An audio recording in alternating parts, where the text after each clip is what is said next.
Hai Sobat iPes, sebelum menyaksikan video dari YouTube channel ini, silahkan like, subscribe, dan hidupkan lonceng notifikasi untuk channel YouTube ini. Terima kasih. Dengan topik hari ini kita akan membahas tentang burnout syndrome. Perkenalkan saya Leonardo, bisa dipanggil Leo, yang akan menjadi moderator pada kesempatan kita pada kali ini. Nah, sebelum kita mulai, kita akan bahas sedikit tentang iPass. Jadi iPass Course ini merupakan suatu platform persiapan untuk ujian PPDS pertama dan terbesar di Indonesia.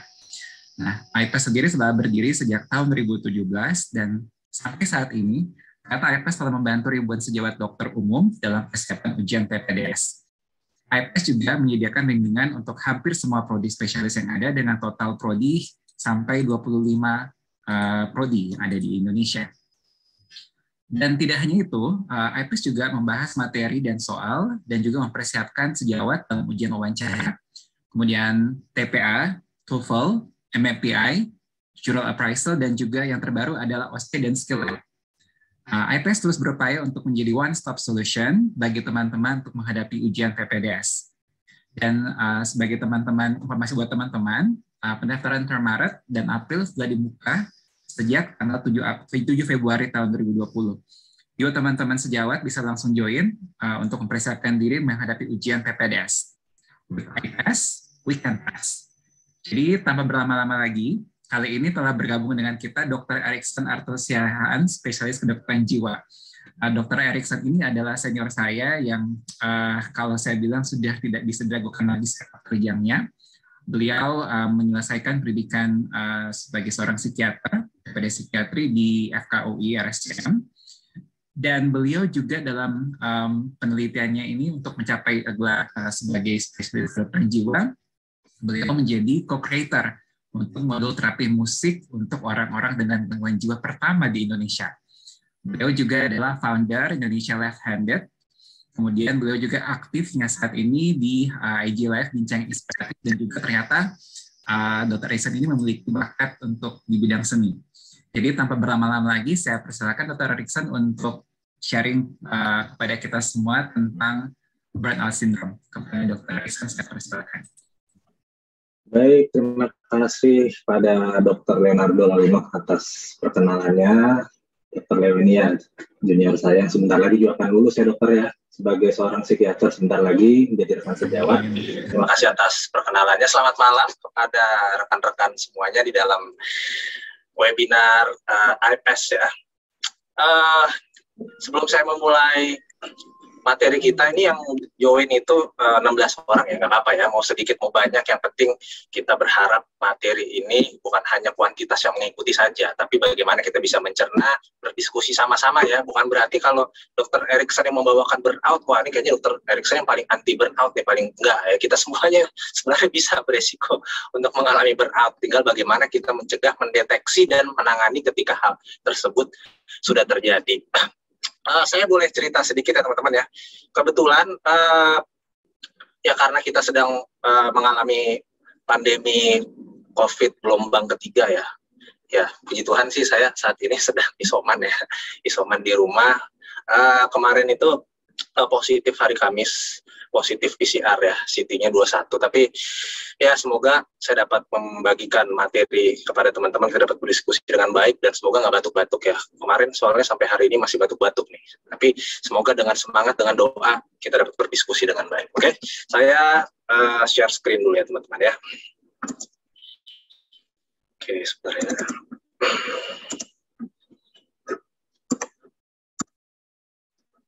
Baik, apakah sudah terlihat slide saya?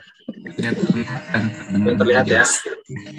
Ya, topik yang akan saya bawakan pada malam hari ini judulnya burnout syndrome ya. Mari kita kenali dan juga tangani. Kalau kita lihat foto yang ada di depan ini, foto orang lagi apa ya? Orang sedang tidur, sedang berimajinasi, atau orang sedang lelah terlihatnya teman-teman. Di atasnya ada baterai, wah baterai ya, baterai kehidupan kayak ya. Baterai tinggal 2, bentar lagi mau habis. Nah, kita akan sama-sama belajar tentang burnout. Supaya menyemarakan malam kita yang cerah ini ya, kalau di tempat saya sih sedang tidak hujan ya. Semoga di tempat teman-teman juga sedang tidak hujan ya. Saya membuat sebuah lagu ini, lagu dengan afirmasi positif ya, supaya kita lebih semangat ya. Kalau malam hari biasanya nih, besok udah hari Senin, udah mau kerja lagi nih. Senin lagi ya. Supaya kita tetap semangat, saya akan membawakan sebuah lagu nih, lagu dengan judul Hari Ini Ku Percaya. Ini lagu afirmasi positif ya. Jadi afirmasi positif itu diharapkan pernyataan yang kita ulang-ulang, kata-kata positif, kata-kata yang membangun, bisa menjadi terekam di dalam memori di otak kita, supaya kita bisa berpikiran lebih positif bahwa ada sesuatu hal yang baik di dalam kehidupan kita. Lagu dengan judul Hari Ini Ku Percaya. Hari ini ku percaya semuanya akan baik saja, walau banyak rintangan menghadap. Tersenyumlah pada dunia, lihatlah kau sangat berharga. Lakukanlah yang terbaik, kebaikan kan datang padamu. Oke, kita yang hadir pada malam hari ini pasti rata-rata mayoritas dokter ya. Mungkin saja ada yang koas, ada yang sedang PPDS maupun yang sudah bekerja. Tapi kita lihat di sini bahwa oke, banyak masalah kok. Oke, banyak rintangan. Semua challenge kita masing-masing bisa berbeda-beda, teman-teman. Ya. Tapi kita lihat bahwa semuanya itu kita lakukan dulu yang terbaik. Kita mau belajar pada malam hari ini. Oke, teman-teman. Secara garis besar, outline yang akan saya bawakan pada malam hari ini. Oke, outline-nya kita akan belajar tentang konsep kesehatan mental secara umum dulu ya. Lalu apa sih yang dimaksud dengan burnout, definisi burnout, apa bedanya stres dengan burnout, kita kenali juga tanda-tanda dan gejala burnout, faktor-faktor penyebabnya itu apa saja, dan secara khusus nih, burnout pada profesi dokter itu seperti apa sih, ya, dan juga tata laksana burnout. Baik, kita hidup di kota yang penuh dengan berbagai tantangan. Ya, rata-rata semua teman-teman di sini kan ya, tinggal di kota-kota besar ya, ada di Jakarta, di Bandung, dimanapun lah di kota di seluruh Indonesia. Kita sudah akrab dengan yang namanya stres, tekanan kehidupan kita berbeda-beda ya. Tidak harus berbicara tentang pekerjaan, teman-teman. Kita lihat di sini, kalau yang akrab di kota besar itu kita udah akrab dengan yang namanya kemacetan di sini. Ya, macet sendiri bisa menjadi sumber stresor. Ya, ada orang-orang yang malah jadi marah-marah karena terlambat masuk ke kantor, ke tempat kerja, ya. Dan itu saja sebenarnya kita sudah akrab dengan berbagai tantangan, mulai dari bangun pagi, ada di tempat kerja, bahkan sampai pada malam hari saat kita mau tidur, teman-teman. Kita sudah akrab dengan yang namanya stres itu. Jadi sebelum kita masuk ke topik tentang burnout, yang kaitannya tidak jauh-jauh dengan kesehatan mental, kita mau tahu dulu nih, kapan sih seseorang itu disebut sehat mentalnya? Nah, ini dia, teman-teman. Menurut kriteria WHO nih, Badan Organisasi Kesehatan Dunia, ini teman-teman bisa tanyakan juga dalam diri teman-teman ya, apakah teman-teman sudah merasa seperti poin-poin ini. Yang pertama, merasa sehat dan bahagia. Wah, ini dia nih. Teman-teman harus punya perasaan subjektif juga nih, bukan hanya terlihat oleh orang lain, tapi teman-teman rasakan sendiri, apakah saya udah merasa sehat? Saya udah bahagia nih. Ya. Lalu yang kedua, mampu menghadapi tantangan hidup dan berkontribusi terhadap lingkungan sekitar. Nah, ini dia nih. Ini kaitannya juga dengan pekerjaan kita nanti yang tidak jauh-jauh dengan burnout ya. Tantangan hidup koas beda dengan tantangan hidup PPDS. Tantangan hidup PPDS beda dengan tantangan hidup yang sudah mungkin udah lulus jadi spesialis. Ya, beda-beda, tapi semuanya sama-sama menghadapi tantangan hidup. Lalu dapat menerima orang lain sebagaimana adanya.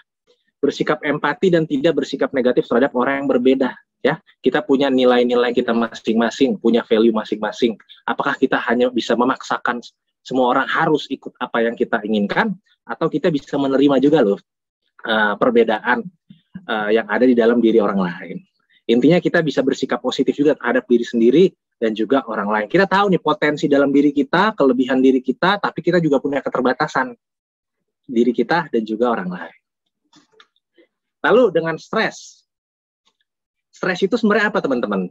Karena nanti stres yang tidak dikelola dengan baik ini makin lama bisa jatuh ke dalam chronic stress yang ujung-ujungnya kalau terkait dengan pekerjaan kita bisa jatuh ke dalam kondisi burnout. Nah, kita belajar dulu tentang stres. Nah, jadi stres itu adalah reaksi kita baik secara fisik maupun psikis apabila ada perubahan dari lingkungan yang mengharuskan kita menyesuaikan diri. Ya. Jadi ada sumber stres atau stresor itu apapun itu ya. Misalnya kalau yang lagi PPDS ada deadline, tugas harus selesai nih, tesis dikejar-kejar tesis, dikejar-kejar ujian kenaikan semester. Nah, itu kan semua sumber stres ya, yang membuat kita harus bereaksi loh. Reaksinya kan bukan hanya fisik saja, tapi bereaksi secara psikis. Ya, contohnya tadi nih sudah disampaikan ya, mahasiswa lagi ujian di kampus, pegawai menyelesaikan tugas, ibu merawat anak yang sakit, ayah memiliki beban pekerjaan yang berat. Jadi dalam diri kita ini ada sistem yang namanya fight or flight. Kita akan dihadapkan ke dalam dua situasi ya. Apakah kita akan menghadapinya, fight, atau kita berusaha untuk menghindar dari sumber stres yang kita hadapi, yang namanya flight ya. Jadi stres itu ketika kita bisa berespon dengan baik, tahu cara-cara coping mekanisme yang baik untuk bisa menyelesaikan setiap stres kita, justru akan membuat kita naik ke level selanjutnya ya. Naik ke level selanjutnya maksudnya kita tahu nih, kita siap menerima tantangan-tantangan. Oh, ada deadline baru, ada tugas-tugas baru, padahal tugas pertama belum selesai, kita siap. Kalau kita bisa memanage stres kita dan juga time management dengan baik. Tapi pada beberapa orang stres itu bisa bersifatnya di-stres nih ya, justru menekan diri mereka, dan bila tidak ditangani dengan baik akan menimbulkan masalah psikologis dan juga fisik. Jadi secara konsep teman-teman, apa yang membuat kita sehat ya, sehat secara utuh fisik maupun mental, ada 3 faktor ya di sini ya. Dari faktor biologi, sosial, dan juga psikologi ya. Tidak jauh-jauh nih kalau yang namanya masalah-masalah terkait kesehatan mental ini tidak jauh-jauh juga dengan ketiga faktor ini ya. Ada biologi, yang faktor fisik, ada kerentanan genetik, efek-efek obat, psikologi juga ya. Makanya nih setiap orang nih beda-beda kan. Ada yang mungkin tekanannya sama-sama nih, sama-sama diomelin konsulen, sama-sama diomelin DPJP, tapi kok yang satu kayaknya anteng aja gitu loh, nggak baper katanya kalau istilah awamet. Tapi yang satu kok kayaknya mudah jatuh gitu loh, mudah menjadi emosinya terganggu. Kan beda-beda ya setiap orang itu ya. Skill copingnya beda-beda, skill bersosialnya beda-beda, bagaimana memandang diri mereka juga beda-beda, self esteemnya beda-beda, dan juga faktor sosial nih. Penting sekali nih faktor sosial nih ya, bagaimana peers kita, rekan sebaya kita, keluarga kita, hubungan kita antar keluarga juga penting ya. Nah, saya ingin tanya nih sama teman-teman semua di sini ya, bisa dijawab mungkin dalam hatinya masing-masing ya. Pernah nggak sih teman-teman mengalami hal seperti ini nih? Ngerasa bahwa, wah kayaknya setiap hari ini kayaknya hari yang buruk ya. Dulu kayaknya nggak pernah gitu deh, saya semangat nih dulu. Tiap bangun pagi, saya mau kuliah, saya mau bertemu teman-teman, saya mau kerja lagi, apalagi yang saya mau lakukan ya. Wah, tapi akhir-akhir ini kok merasa setiap hari adalah hari yang buruk. Terus merasa lelah sepanjang waktu, dan merasa wah sebagian besar hari kita itu habis kayaknya untuk tugas-tugas aja tuh yang menurut kita tuh bosen atau berlebihan ya. Dan merasa kita itu nggak ada yang bisa kita lakukan nih, kita tidak bisa membuat perbedaan, atau kita merasa kurang dihargai. Kalau teman-teman pernah merasa seperti demikian, bisa saja itu merupakan tanda-tanda awal bahwa teman-teman mengalami yang namanya burnout ya. Jadi istilah burnout ini teman-teman, ini istilah yang pertama kali digunakan atau diperkenalkan nih oleh seorang pakar nih ya, seorang psikolog namanya ya. Namanya ini Herbert Freudenberger ya. Di tahun 1973 waktu itu dia mengamati nih teman-teman, ada perubahan perilaku pada sukarelawan ya, volunteer yang bekerja waktu itu di klinik-klinik kesehatan ya. Lalu dia mulai melihat nih para sukarelawan itu yang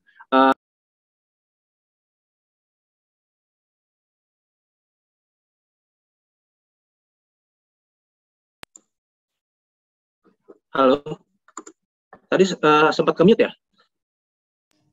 Ya, tadi sempat sampai di tenaga-tenaga kesehatan yang volunteer. Oh itu, oke. Tadi tiba-tiba padahal nggak dipencet apa-apa. Jangan-jangan laptop yang burnout ya. Ini jangan-jangan laptop yang burnout ya.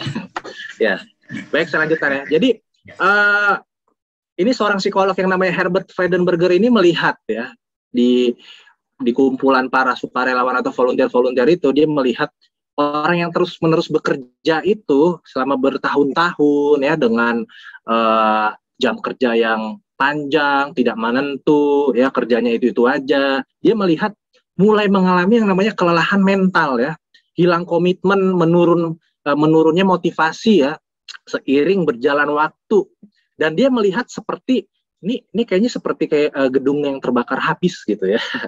Ya kalau istilahnya gitu ya, atau nama lainnya burnout. Nah, sejak saat itulah dia mulai meneliti tentang kondisi yang namanya burnout syndrome ini, teman-teman ya. Jadi kondisi burnout itu adalah kondisi di mana seorang itu mengalami kelelahan secara emosional, mental dan fisik ya, yang disebabkan oleh stres yang berkepanjangan atau berulang. Seperti itu ya.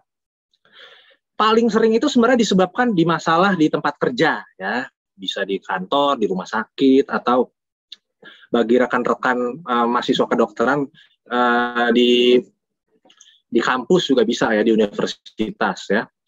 Meskipun sebenarnya bisa juga muncul di bidang kehidupan lain, seperti kayak orang mengurus rumah tangga, hubungan-hubungan asmara juga sebenarnya bisa ya. Oke, sebentar ya. Baik. Kita udah belajar tadi tentang stres dan juga definisi burnout ya. Jadi sebenarnya apa sih bedanya stres dan burnout, supaya kita bisa lebih paham dulu ya.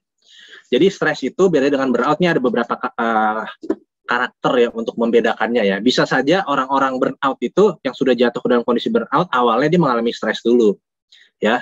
Stres ini kan biasa dikarakteristikan dengan over engagement ya, biasanya terlalu engage gitu, atau terlalu saking terlalu seringnya dia terpapar ya, tapi dia belum jatuh ke dalam kondisi burnout. Nah, sedangkan kalau udah masuk ke dalam burnout itu dia sudah disengage di sini ya, sudah mulai tidak settle lagi gitu dengan kondisi pekerjaan dia. Kalau orang stres itu biasanya emosinya masih overreaktif nih. Meskipun orang burnout juga bisa sih nanti ya. Tapi paling sering kalau orang stres itu emosinya overreaktif ya, bisa marah ya, bisa merasa kesel. Nah, kalau orang dengan burnout biasanya sudah jatuh ke emosinya lebih blunt gitu ya, blunted ya, lebih tumpul gitu. Nah, kalau orang masih kondisi stres biasanya dia masih bisa tuh produktif, masih bisa meskipun sudah mulai terganggu ya, hiperaktif. Nah, kalau orang udah burnout itu biasanya udah merasa nggak ada harapan lagi, tidak, wah kayaknya ini udah nggak mungkin deh ada harapan lagi. Nah, orang stres itu masih bisa penurunan energi, tapi kalau udah burnout itu dia udah benar-benar nggak ada motivasi, ide-ide udah mandek, harapan juga nggak ada ya. Nah, terus kita lihat di sini kalau orang stres juga paling sering nih bisa mengalami namanya gangguan kecemasan, meskipun bisa juga depresi nih ya, seperti burnout ini ya, mulai dia menarik diri ya, terus bisa jatuh ke dalam kondisi depresi ya.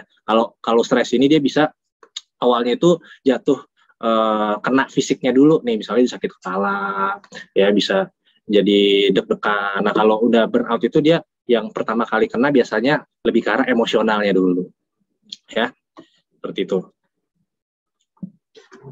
Nah, kita lihat di sini sebenarnya secara garis besar apa-apa saja sih yang bisa membuat seseorang itu jatuh ke dalam kondisi burnout ya. Ini ada namanya Maslow Burnout Inventory Manual ya. Ini ada seorang pakar juga nih yang membuat ada penilaian ya tentang kategori burnout itu sendiri, penyebabnya apa. Nah, mungkin teman-teman bisa nih dicocokin, kalau saya jatuh dalam kondisi burnout, kira-kira faktor apa aja sih? Nah, yang pertama nih ada yang namanya workload mismatch. Nah, jadi nih kalau terlalu banyak nih kerjaannya ya, terlalu numpuk, yang satu belum selesai udah dikasih lagi tugas lain sama bos gitu ya, sama atasan, konsulen, DPJP ya, seperti itu. Apalagi kalau yang lagi sekolah tuh ya, harus terbiasa dengan multitasking ya, gitu. Terus kita lihat di sini, yang kedua bisa aja kontrol mismatch ya. bisa sih kita sebenarnya dikasih tanggung jawab, tapi kita kurang kekuatan kita, otoritas kita untuk bisa menghandle tugas ini kurang gitu, cuma dilempar aja, tapi udah pokoknya kamu kerjain, tapi entah kamu gimana caranya, ya itu urusan kamu gitu. Kita nggak bisa mengontrol apa yang menjadi tanggung jawab kita, ya. Lalu ada juga namanya reward mismatch. Kita lihat di sini, bisa aja nih reward kita yang kita dapatkan itu kompensasinya kita rasa kurang nih. Kok beban kerja saya banyak, kerja lembur terus, saya sering kali habis office hour lanjut lagi jaga malam nih kalau yang kerja di rumah sakit ya. Tapi kok gajinya kayaknya gini-gini aja. Jadi kan dia ngerasa antara yang dia dapatkan dengan tugas dia nggak seimbang, tidak cocok gitu ya. Atau juga nih rekognisi sosial ya. Dan kita lihat di sini mereka bisa merasa diri mereka itu inefficacy ya, merasa apa yang saya lakukan ini bahwa tidak punya efikasi yang baik gitu, tidak sebanding gitu dengan reward yang didapatkan. Bisa juga community mismatch ya. Community mismatch ini kalau intinya sih kayak teman kita lah ya, ada masalah dengan teman ya, yang konflik-konflik yang tidak bisa dihandle, tidak bisa diselesaikan dengan baik, itu berpengaruh banget ya. Kalau misalnya apalagi kok di PPDS nih, di PPDS itu kan akan kelihatan tuh biasanya mana teman-teman yang bisa diajak kerjasama, mana mau yang sendiri-sendiri, mau menang sendiri, mau dapat nilai bagus sendiri ya. Tuh, jadi komunitas itu penting banget. Bisa juga tuh ternyata bikin salah satu faktor burnout. Lalu bisa juga fairness mismatch di sini ya. Kalau kita ngerasa ada ketidakadilan lah di sini ya, udah kerja berat nih juga ya, mirip-mirip sih kayak reward mismatch ya, tidak dibayarnya sama, tapi ini masalah nggak adil nih, teman saya kok sama jam kerjanya sama saya, beban kerjanya sama, tapi kok dibayarnya beda ya. Contohnya demikian ya. Ini juga hal-hal terkait ketidakadilan ini bisa membuat kita menjadi emosional exhaustion, dan kita mulai merasa sinis ya akan pekerjaan kita. Bisa juga values mismatch yang terakhir. Nilai ya, bagaimana kita sebenarnya menilai situasi tempat kerja kita seperti apa ya. Pasti kan ada harapan dan tujuan kan, misalnya kita menjadi seorang tenaga volunteer gitu kan untuk kemanusiaan di sebuah tempat, misalnya di daerah terpencil, tapi ketika value di sana tuh misalnya kok ini malah dijadiin komersil nih ya, tadinya udah volunteer tapi kok kita lihat value-value di sana yang dibuat oleh penyelenggaranya beda, kan bisa aja tuh ya. Jadi kita ngerasa oh saya kayaknya nggak cocok nih gitu ya. Jadi ada 5 tahap terjadi burnout. Nah ini penting juga supaya teman-teman bisa lihat nih, saya sebenarnya ada di tahap mana nih kalau saya ngerasa kira-kira udah mengalami burnout. Nah yang pertama nih stage 1 ya, namanya honeymoon phase. Wah, ini honeymoon jangan dikira orang lagi bulan madu ya, bukan teman-teman ya. Jadi honeymoon phase ini ya taruhlah di awal ini kita masih merasa happy nih di awal kan, mungkin dijanjiin akan dapat reward yang baik, punya lingkungan yang baik, kerjaannya juga bisa ke-handle ya, semuanya sesuai deh. Nah ini masih tahap-tahap honeymoon nih. Meskipun nih tiap orang beda-beda nih ya, ada juga yang baru pertama aja udah tidak mengalami honeymoon phase, bisa juga ya. Ini beda-beda nih secara general. Lalu ketika orang itu udah masuk ke stage kedua, dia udah mulai ada stres di situ ya, dia udah mulai ngerasa kok lingkungan saya udah mulai nggak support nih sama saya, seperti itu ya. Dia udah mulai notice tuh, hari-hari saya kok merasa lebih stres nih ya. Jadi kita udah mulai ngerasa kebutuhan pribadi kita mulai terganggu ya, bagaimana kemampuan kita yang sebelumnya saya bisa tidur dengan baik, bisa mengatur waktu dengan baik dengan keluarga saya, waktu tidur saya, nah ini udah mulai berkurang nih. Kita udah mulai harusnya sih mulai menyadari nih ada perbedaan ya, mulai sakit kepala ya, seperti itu. Udah mulai berkurang tuh fokusnya ya. Nah ketika stage 2 ini terus bertahan nih, ini beda-beda ya, ini nggak ada patokannya sih chronic stress itu harus berapa lama, tapi ketika itu terus-menerus berulang, repetitif ya, lama-lama bisa jatuh ke dalam kondisi yang namanya stage 3 ya, kondisi yang udah kronis lah ya. Di sini kita mulai intensitasnya tadi itu yang di stage 2 lebih sering lagi nih, makin dalam nih. Jadi mulai ada gejala-gejala terkait perilaku juga udah mulai ada di sini ya. udah mulai jadi kayak marah-marah, menarik diri, ya, udah mulai kayak masa bodoh lah, apatis, ya. Pada beberapa orang juga bisa nih mulai pengalihannya copingnya dengan tidak baik nih, bisa konsumsi alkohol, ya, atau obat-obatan penenang gitu ya, merasa sangat lelah nih. Lalu terakhir ini jatuhlah ketika tidak dihandle dengan baik nih, chronic stress itu jatuh ke dalam kondisi burnout. Ya, ini udah parah nih kalau udah sampai ke dalam kondisi yang burnout ini. Meskipun nih burnout ini sebenarnya bukan sebuah diagnosis yang ada di dalam gangguan mental sebenarnya secara spesifik ya. Nggak ada sih yang disebut burnout di PPDGJ atau DSM-5, meskipun pada beberapa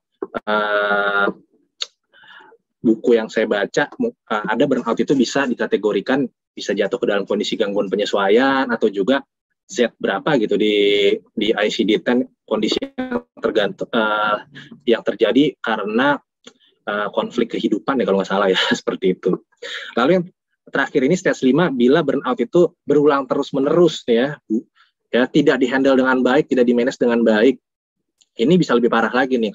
Ya, chronic sadness, mental fatigue, physical fatigue, bisa jatuh ke dalam kondisi yang namanya gangguan jiwa, gangguan mental.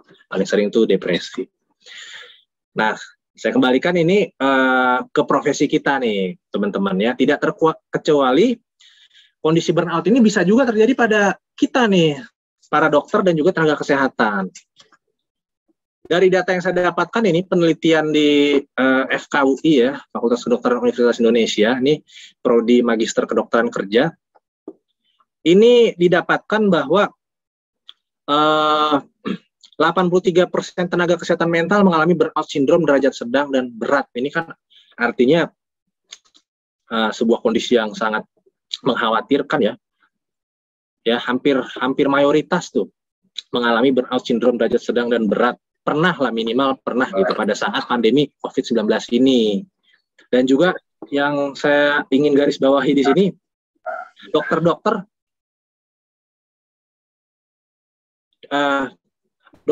yang menangani pasien COVID-19, baik dokter umum maupun spesialis, tuh lebih beresiko 2 kali lebih besar mengalami keletihan emosi dan kehilangan empati. Wah, kehilangan empati dibandingkan mereka yang tidak menangani pasien COVID-19. Kan kita lihat ya, ketika seorang dokter menangani pasien COVID itu kan ya perlu APD lengkap, terus juga mereka itu terkadang juga jam kerjanya bisa bertambah dengan pasien-pasien yang semakin bertambah juga, seperti itu. Jadi mudah kehilangan empati itu ya, yang biasanya kita mengedepankan empati, terkadang kita bisa lebih emosional kepada pasien-pasien kita. Kita lihat tuh apakah kita sudah mulai jatuh ke dalam kondisi burnout atau tidak ya, seperti itu. Dan juga kurang nih, dari data yang didapatkan sekitar 75% fasilitas kesehatan itu tidak melakukan pemeriksaan swab rutin dan 59% tidak melakukan pemeriksaan rapid test rutin bagi tenaga kesehatannya. Jadi nggak semua vaskes ternyata rutin gitu loh, care dengan sumber daya manusianya atau dokternya atau perawatnya ya. Kadang-kadang kita disuruh bayar sendiri gitu kan, udah kerjanya berat suruh bayar sendiri kan. Jadi ada beberapa kategori ini gejala-gejala terkait burnout ya teman-teman. Ini garis besarnya ada gejala fisik, emosional, dan juga perilaku. Ini saya percepat aja ya. Ada gejala fisik nih ya, ada rasa lelah ya, mudah rasa lelah hampir sepanjang waktu, imunitas kita turun, kadang-kadang kita jadi lebih sering sakit ya, kok saya malah jadi sering flu, sering sakit kepala, yang dulu-dulu nggak sering, kok sekarang makin sering ya. Ya, sering sakit kepala, nyeri otot, perubahan nafsu makan ya, bisa jadi makin sering makan, bisa juga jadi kurang nafsu makannya, atau kebiasaan tidur. Tidurnya juga bisa makin sering atau tidurnya makin berkurang. Ada juga tanda dan gejala emosional nih teman-teman ya. Kita merasa gagal, ragu-ragu terhadap diri, merasa tidak berdaya, terjebak, merasa sendirian, hilang motivasi kita untuk bekerja, dan kita merasa sinis dan negatif, dan kita menurunnya kepuasan dan pencapaian ya. Jadi kita seolah-olah saya nggak ngerasa happy dengan yang saya kerjakan. Saya nggak tahu ini tujuan saya bekerja ini buat apa sih. Nah, itu gejala-gejala emosional ya. Lalu juga ada gejala dan tanda perilaku ya. Kita jadi mulai menarik diri ya, jadi mulai absen ya, mulai kabur-kaburan, mengisolasi diri dari orang lain yang tadinya kita semangat ngobrol, nimbrung sama teman, jadi ya mulai narik diri deh dari grup WhatsApp juga, jadi mulai nggak merespon lagi ya, nunda-nunda waktu pekerjaan ya. Terus juga kita kalau pakai topik yang salah nih, obat-obatan atau menggunakan alkohol, dan kadang-kadang bisa juga nih melampiaskan kekesalan pada orang lain ya, jadi marah-marah nih ya, memproyeksikan masalah kepada orang lain. Ini sebenarnya bukan salah saya, salah kamu nih. Nah gitu. Bisa juga kita jadi melewatkan pekerjaan atau datang ke tempat kerja terlambat, sengaja gitu terlambat, dan udah datang terlambat pulangnya minta lebih awal lagi. Begitu. Ternyata ada juga nih gaya hidup penyebab burnout ya. Ketika kita bekerja terlalu banyak, tanpa cukup waktu untuk bersosial dan bersantai, kurangnya hubungan yang dekat dan mendukung, mengambil terlalu banyak tanggung jawab, juga tidak cukup tidur. Ternyata nih teman-teman, ada juga loh kepribadian-kepribadian yang lebih rentan terhadap burnout. Nah, ini kita tanya nih, ini kira-kira nih kepribadian saya nggak nih? Ya, tadi nih misalnya udah ada faktor tadi beban kerja berat ya, lingkungan nggak terlalu mendukung. Tapi kalau teman-teman punya pribadi yang seperti ini, mungkin lebih rentan tuh kena burnout. Contohnya nih, kalau punya kecenderungan perfeksionis. Nah, siapa di sini yang teman-teman yang cenderung perfeksionis, kalau mengerjakan sesuatu harus perfect, nggak mau ada salah sedikit, nggak mau ada kekurangan sedikit, semua harus sesuai apa yang saya mau gitu ya. Perfeksionis, tidak bisa mentolerir sebuah kesalahan sedikit ya. Jadi mereka tidak pernah merasa cukup baik gitu. Ada aja pasti yang kurang. Nah, ini lebih rentan ternyata mengalami burnout ya.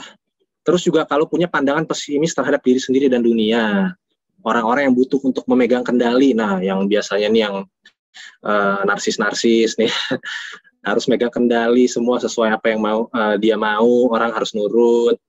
Dan juga kalau seseorang itu enggan untuk mendelegasikan kepada orang lain, ini juga salah satu hal yang penting nanti dalam tata laksana ya, karena nggak semua pekerjaan itu harus kita kerjakan sendiri ya teman-teman. Meskipun kita punya kemampuan, kita juga perlu mendelegasikan tugas kepada orang lain pada waktunya. Kita harus tahu timingnya, nggak semua harus kita kerjain sendiri. Meskipun pada beberapa orang itu ada juga, oh saya nggak percaya, pokoknya kalau nggak saya kerjain sendiri, saya nggak percaya. Nah ada tuh orang-orang kayak gitu. Padahal dia tahu, semakin banyak tugas, berarti kan semakin sedikit gitu waktu untuk yang bisa mengerjakan masing-masing tugas itu. Jadi harus didelegasikan tugas itu sebagian bila kita merasa tidak mampu. Pada orang-orang high achieving nih dan juga kepribadian tipe A ya, ini juga cenderung nih lebih rentan mengalami burnout. Nah, burnout pada dokter ini sebenarnya ya kita tahu ya, yang dimaksud dokter ini kan ada dokter umum, dokter spesialis, dokter gigi, dan juga dokter gigi spesialis. Itu semuanya berpotensi juga loh mengalami yang namanya burnout. Ya ketika sudah terjadi penyimpangan yang namanya kesejahteraan atau kesehatan dengan stres yang berlebihan. Karena kan kita sebagai seorang dokter itu dilatih ya, karena kita ini bertugasnya untuk membantu seseorang ataupun juga mengobati ya, dari kondisi ringan, sedang sampai berat atau yang mengancam nyawa. Kita dituntut untuk mendahului kepentingan pasien ya, dibandingkan kepentingan diri sendiri, kolega dan institusi. Harusnya sih demikian.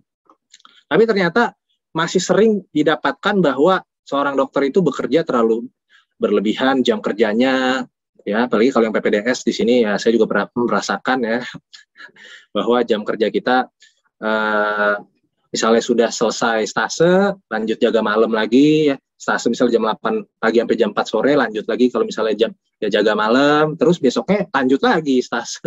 Seperti itu ya. Nah, ternyata burnout bisa terjadi tuh pada ya mahasiswa preklinik ya, teman-teman preklinik juga bisa ternyata burnout ya. Koas, dokter umum, dokter residen, dokter spesialis, semuanya bisa mengalami burnout ya. Jadi bahayanya burnout tuh sebenarnya apa teman-teman? Yang pertama nih, yang paling bahaya ya mengancam keselamatan pasien. Ketika kita udah burnout, nggak fokus lagi melakukan pekerjaan kita, apalagi kalau misalnya di IGD ya, di rawat inap, tindakan-tindakan yang memerlukan intervensi segera gitu kan. Kalau dokter aja udah nggak fokus, udah capek, udah nggak sanggup lagi, kan bisa mengancam keselamatan pasien kita ya. Lalu menurunkan kualitas pelayanan, menurunkan minat masyarakat untuk berobat kelainan kesehatan juga ya. Kalau dilihat, wah ini kok dokternya gini sih, ngantuk-ngantuk, terus kayaknya kurang empati. Tadi kan dari penelitian dikatakan jadi kurang empati kan kepada pasien kan. Terus bisa terjadi malpraktek. Ini yang serem juga teman-teman ya, berhadapan dengan undang-undang, berhadapan dengan hukum ya. Juga bisa merugikan hubungan kolega antar rekan kerja ya, antar sesama dokter ya, antar atasan dengan PPDS, DPJP dengan dokter umumnya gitu ya, dapat mengurangi empati kepada dokter ya. Lalu kita masuk nih ke tata laksana burnout ya teman-teman ya. Jadi kita udah lihat kan, burnout itu sebenarnya sebuah kondisi yang tidak bisa kita anggap enteng ya, karena konsekuensinya itu berat teman-teman. Paling penting kita prinsipnya adalah stress management ya. Stress management ini memang kalau dikatakan sih ya gampang ya stress management, tapi sebenarnya untuk dilakukan ini susah-susah gampang sebenarnya teman-teman, dan perlu latihan sebenarnya, repetisi teman-teman. Oke. Jadi untuk mengatasi burnout itu kita harus melakukan pendekatan 3R dulu nih ya. Ini dalam bahasa Inggris nih 3R ya. Yang pertama kita harus recognize dulu ya. Recognize itu kita harus aware dulu nih, tanda-tanda tadi burnout itu, tanda-tanda awalnya seperti apa, kita harus mulai aware dulu teman-teman ya. Ya, kalau kita nggak aware, semakin dalam kondisi burnout itu, semakin tidak ditangani ya akan semakin sulit juga nanti untuk pemulihannya. Ya. Lalu yang kedua itu kita perlu reverse ya. Bahaya-bahaya yang mungkin terjadi itu kita mulai atasi dengan cari nih, ini secara garis besar aja dulu ya, seeking support. Ya. Nggak apa-apa kok cari pertolongan itu ya. Kalau misalnya seorang PPDS nih, ini kan karena IPES ini kan bimbingan untuk calon PPDS ya. Jadi saya coba fokusnya ke PPDS nih. Misalnya seorang PPDS nanti nih kalau udah masuk nih mengalami burnout gitu, banyak kok pertolongannya. Misalnya teman-teman bisa minta cerita dulu nih ke pembimbing akademis ya. Atau misalnya kalau teman-teman kerja di rumah sakit umum gitu sebagai dokter umum, bisa cerita dulu nih ke kepala instalasi, mungkin kepala instalasi dokter umumnya siapa, ceritain nih, oh saya kayaknya nggak kuat nih dengan jam kerja seperti ini, atau saya lagi banyak masalah seperti itu. Cerita dulu deh, atau cerita ke teman terdekat, orang-orang yang teman-teman percayai, cerita dulu. Itu langkah pertama ya. Jangan teman-teman merasa bahwa oh kalau saya cerita bentar saya dianggapnya lemah loh, saya nggak bisa handle diri sendiri. Nggak apa-apa teman-teman ya, it's okay not to be okay. Oke, and managing stress ya. Lalu yang ketiga baru resilience ya. Ketika kita udah cari support ya, kita juga pelan-pelan kita akan membangun resiliensi kita, ketahanan diri kita ya menghadapi stres dengan kita mengelola fisik dan juga kesehatan emosi kita. Jadi teman-teman, prinsip dasar itu ada hal-hal yang bisa kita kontrol, ada hal-hal yang tidak bisa kita kontrol teman-teman. Contoh nih, kadang-kadang nih kalau kita bicara tentang situasi nih, misalnya jam kerja PPDS nih kan, emang jam kerjanya mungkin kalau yang prodi mayor banyak jaganya ya, banyak jaganya, terus konsulennya mungkin suka marah-marah ya. Apakah kita bisa mengubah tuh hal-hal demikian? Kan kita tidak bisa mengubah teman-teman ya, my circumstances ya, kita nggak bisa mengubah.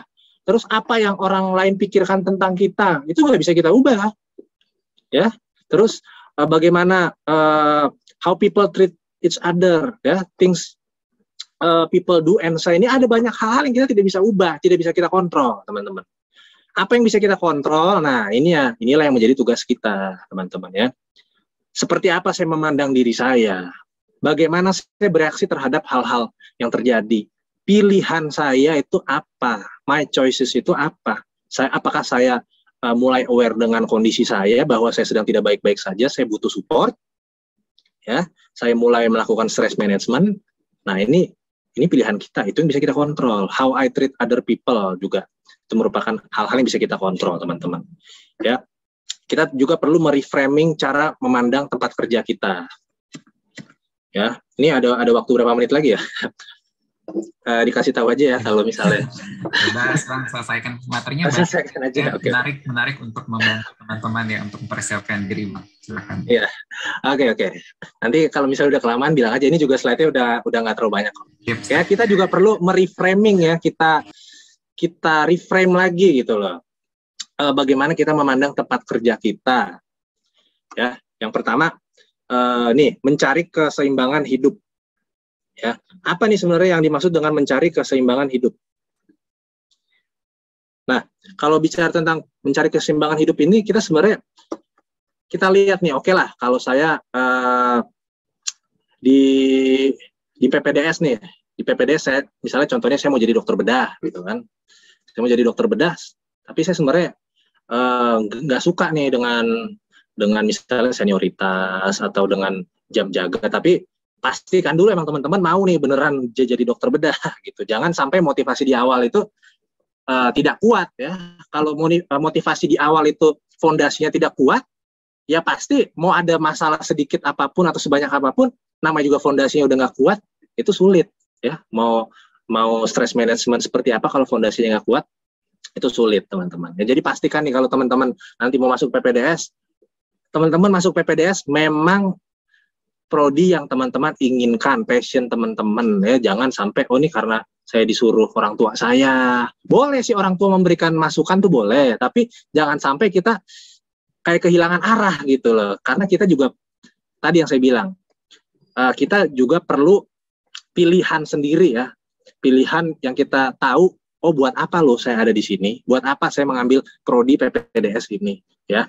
Ketika kita udah ada di sana, kita perlu mencari keseimbangan hidup nih. Contohnya, saya masih ada hal-hal yang membuat saya nyaman ternyata di sini ya. Contohnya saya masih bisa melakukan hobi saya. Emang harus pinter-pinter sih, nggak jauh-jauh kita dari time management juga di sini.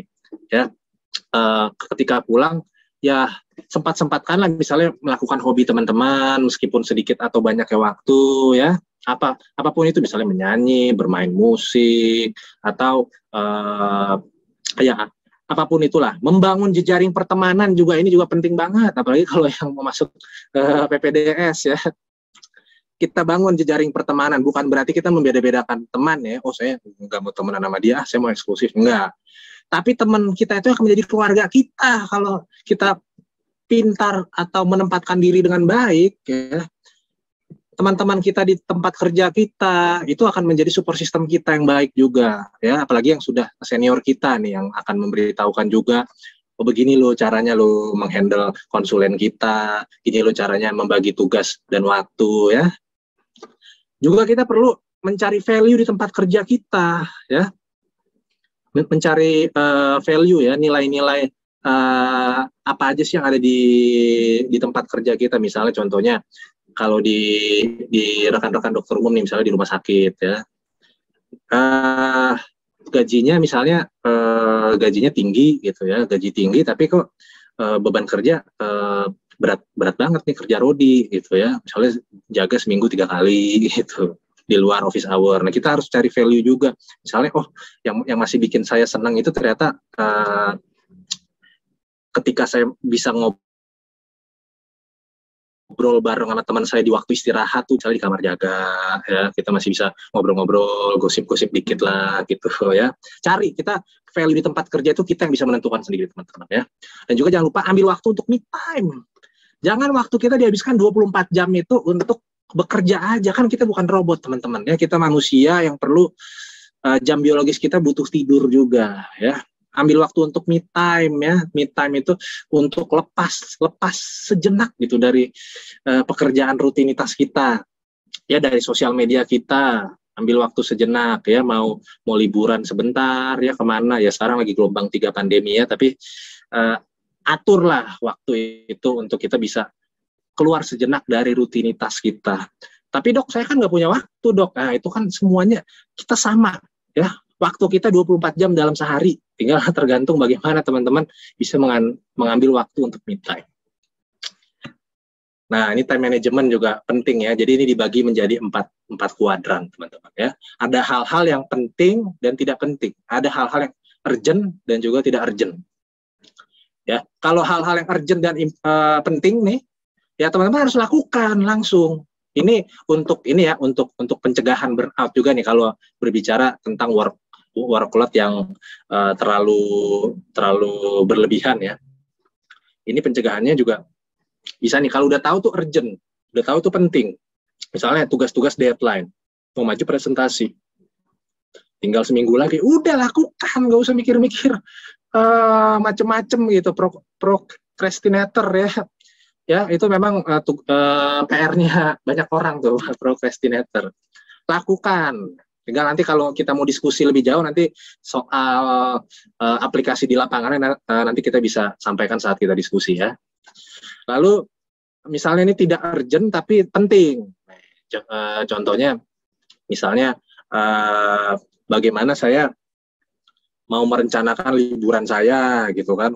Terus arisan segala macam gitu kan. Ya untuk membangun apa ya, hubungan dengan teman-teman saya, dengan keluarga saya, itu penting nggak? Penting itu, tapi kita lihat apakah memang itu urgent, harus saat itu juga atau tidak. Kalau tidak ya kita rencanakan dulu ya, mau kumpul sama teman, sama keluarga, rencanakan ya, rencanakan dengan baik. Tapi nih misalnya tidak penting, tugasnya tidak penting tapi urgent ya, kita udah tahu nih, oh ini urgent tapi saya masih ada tugas yang lain nih, yang lebih penting, yang important tadi. Kalau nggak bisa ya teman-teman delegasikan ya. Kita perlu komunikasi yang efektif ya, yang baik gitu. Komunikasi sampaikan dengan baik, saya nggak bisa nih karena ada tugas yang lain ya.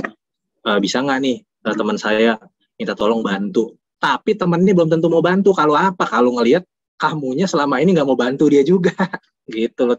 Tidak kelihatan kalau kamu selama ini misalnya rajin atau memang karakternya baik, mau menolong. Jadi memang kita harus punya hubungan yang saling membangun ya, supaya ketika kita mendelegasikan ke orang lain, ya orang lain tersebut mau gitu melakukan tugas yang kita serahkan.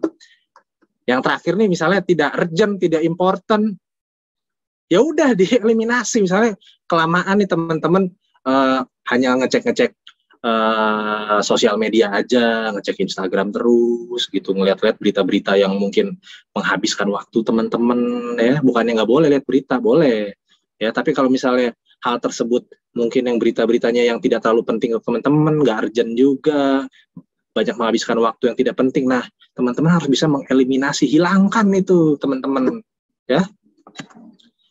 Kita evaluasi lagi prioritas kita apa ya. Apakah memang selama ini kita mengabaikan sesuatu yang benar-benar penting bagi hidup kita ya teman-teman ya. Kita evaluasi lagi, tetapkan batas ya. Kita harus berani juga bilang tidak gitu. Misalnya menurut kita, oh ini kayaknya saya sedang tidak bisa handle tugas ini saat ini, harus bisa teman-teman sampaikan bahwa oh saya lagi nggak bisa loh. Banyak orang juga yang jatuh ke dalam kondisi burnout karena dia sulit untuk bilang tidak gitu kan. Kayak misalnya people pleaser gitu ya, yang penting orang lain seneng, atasan saya seneng, semuanya seneng deh. Tapi yang ternyata yang menderita dia sendiri ya. Kita harus bisa mengatur, menetapkan batas sejauh mana saya bisa sanggup menyelesaikan tugas ini. Ambil istirahat setiap hari dari media sosial, tadi udah disampaikan ya. Pelihara sisi kreatif kita, hobi-hobi kita, ambil waktu untuk relaksasi, tidur yang cukup. Latihan fisik juga jangan lupa teman-teman. Ini kalau teman-teman pasti udah tahu lah ya, olahraga yang baik itu yang seperti apa. Intinya aktivitas fisik 30 menit sehari. Dari penelitian-penelitian yang ada ternyata ini juga bisa loh mencegah terjadinya burnout. Ya karena kan ketika kita olahraga secara rutin ya, ada hormon-hormon bahagia di sana, dilatih juga sirkulasi kita, pernapasan kita dengan baik ya teman-teman. Udah tahu lah teman-teman semuanya ya. Terus juga apa yang kita makan juga itu penting banget teman-temannya. You are what you eat, itu benar ternyata ungkapan itu ya. Benar teman-teman. Ini juga sebenarnya saya nggak perlu kasih tahu lebih jauh lah, teman-teman udah tahu semuanya. Intinya jangan terlalu banyak nih konsumsi gula, karbohidrat olahan ya. Itu juga bisa menimbulkan berat badan berlebih ya. Terus juga kalau terlalu banyak gula kan bikin ngantuk juga ya, jadi nggak konsentrasi gitu ya. Terus kita lihat di sini juga yang penting juga bisa nih teman-teman banyak makan asam lemak omega 3 juga katanya untuk meningkatkan mood ya. Hindari nikotin, nah ini juga teman-teman udah tahu lah, jangan merokok, minum alkohol dan segala macamnya ya. Jadi ini slide saya yang terakhir ini, intinya adalah ada quote di sini yang menyatakan bahwa don't suffer in silence, be aware of the symptoms and seek professional help when needed. Ya, jangan kita menderita di dalam keheningan. Ya, nggak apa-apa kok kita aware kepada gejala-gejala yang ada, cari pertolongan ketika teman-teman butuh. Semakin cepat pertolongan itu datang, semakin lekas juga pemulihan itu ada ketika teman-teman melakukan tadi itu tata laksana itu dengan baik. Nah, ini daftar pustaka yang saya dapatkan teman-teman. Ini sosial media saya, kalau teman-teman ada yang mau keep kontak silahkan boleh di save, saling follow-follow nanti.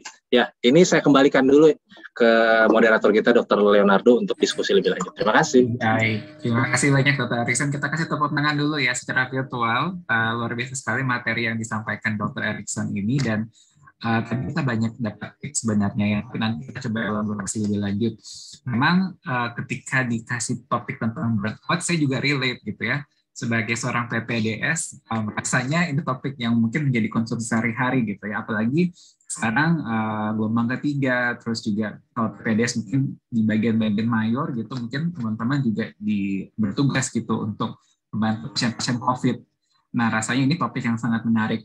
Nah, teman-teman dokter dan rekan-rekan sekalian, saya persilakan untuk yang mau bertanya, mungkin boleh masukkan di kolom chat, atau bisa juga langsung raise hand, nanti kita coba approve diskusinya supaya teman-teman mungkin bisa share, atau mungkin ada pengalaman pribadi gitu. Tadi saya terinspirasi sekali dengan sharing Dr. Erikson gitu, walaupun saat ini sedang isoman gitu ya, tapi Dr. Erikson masih tetap berbagi gitu. Kira-kira apa nih Dr. Erikson yang memberikan motivasi nih Dr. Erikson bahwa kalau orang COVID kan pastinya bawaannya tuh pasti cemas gitu ya, kepikiran gitu nanti sakit gitu. Tapi Dr. Erikson mau sharing gitu, mau berbagi. Kira-kira apa yang bisa menjadi fighting spirit-nya Bang Erik nih, bisa sharing ke teman-teman nih?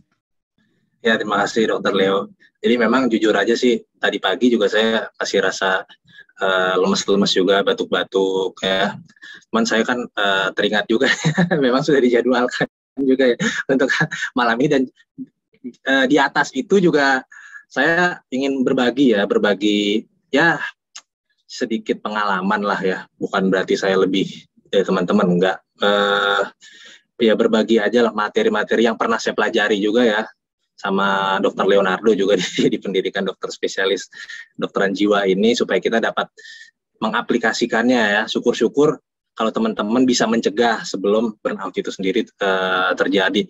Dengan mengedukasi seperti ini juga saya merasa, tadi nih pada saat saya sedang mempresentasikan itu saya malah lupa, oh iya ya saya sedang positif COVID gitu ya. Rasanya happy aja gitu bisa berbagi dengan teman-teman semua yang hadir pada malam hari ini ya. Semoga bermanfaat diskusi kita. Kalau ada yang mau cerita-cerita boleh sharing-sharing ya, Dr. Leo ya. Iya, silakan kalau ada yang mau sharing boleh share atau ya. Dan mungkin juga tadi menyambung yang disampaikan Dr. Erikson ya, bahwa memang mungkin ini salah satu talent ya Dr. Erikson gitu, yang senang berbagi, senang memberikan edukasi gitu ya, sehingga rasanya walaupun ada kondisi sedang isoman, rasanya itu nggak memengaruhi gitu, karena ini adalah satu drive yang menggerakkan gitu ya Dr. Erikson untuk berbagi. Nah, ini sudah ada satu pertanyaan, ini dari maaf kalau saya salah sebut. Ini Dr. Robi mau bertanya nih ke Dr. Erikson, kan memang ada nih yang bilang kalau biar kita moodnya enak, kita makan makanan gitu yang suka gitu. Dan salah satunya memang comfort food itu adalah makanan yang high glucose. Nah, mungkin tadi Dr. Erikson sudah menyebutkan sedikit ya sebenarnya pengaruh diet gitu terhadap resiliensi kita, terhadap bagaimana kita menghadapi kondisi burnout. Tapi bagaimana sebenarnya dualitas itu? Karena kan kesannya ini ambigu ya. Di satu sisi kita merasa dengan mood kita oke, kita bisa makan yang kita suka. Tapi di satu sisi sebenarnya tadi yang disebutkan gitu Dr. Erikson itu berpengaruh seperti apa gitu. Mohon pencerahannya Dr. Erikson. Ya, terima kasih pertanyaannya Dr. Robia.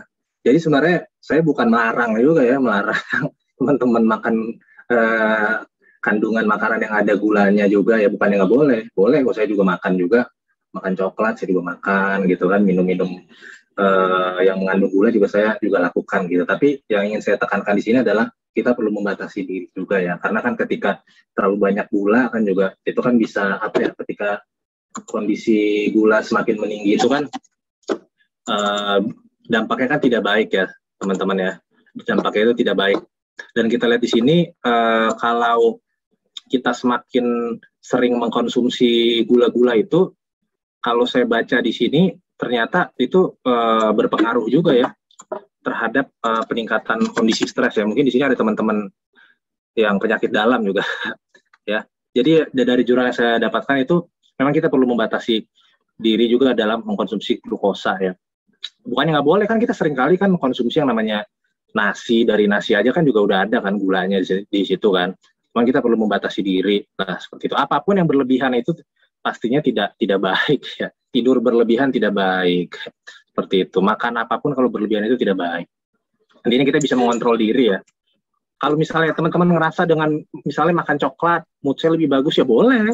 Tapi kalau makan coklat terus-menerus sehari, misalnya makan coklat batang sampai 3-4 gitu kan, terus habis itu minum kopi gula putih lagi kan, terus yang segala macam gula-gula itu kan pasti kan ujung-ujungnya tidak baik ya untuk kesehatan teman-teman.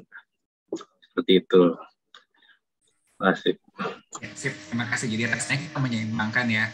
Kebetulan juga pernah baca juga, tapi ini kaitannya dengan psikotik sebenarnya. Jadi kayak halusinasi, gila waham gitu. Tapi ternyata memang konsumsi tadi ya, yang high fat, high glucose itu juga berkorelasi gitu dengan timbulnya gejala psikotik. Jadi mungkin rasanya juga banyak studi yang mungkin bagi teman-teman di sini yang mungkin mau melanjutkan atau mungkin ada PPDS yang dari klinik mungkin bisa sharing kali ya kira-kira gimana sih sebenarnya diet itu.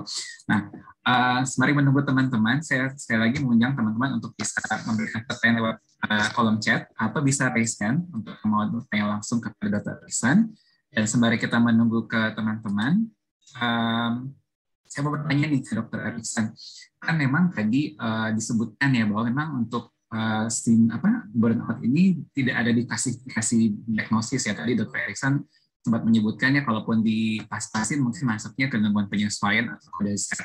Tapi sebenarnya menurut Dr. Iksan apa sih yang bikin sampai kemudian burnout ini, kalau saya baca juga di WHO, ini hanya sebagai suatu sindrom gitu, bukan sebagai suatu gangguan kejiwaan. Mungkin Dr. Iksan bisa kasih pencerahan buat kita mungkin? Ya, jadi kan burnout itu kan disampaikan sebagai sebuah sindrom ya, kumpulan dari gejala-gejala. Memang kenapa belum dimasukkan ke dalam kondisi gangguan mental?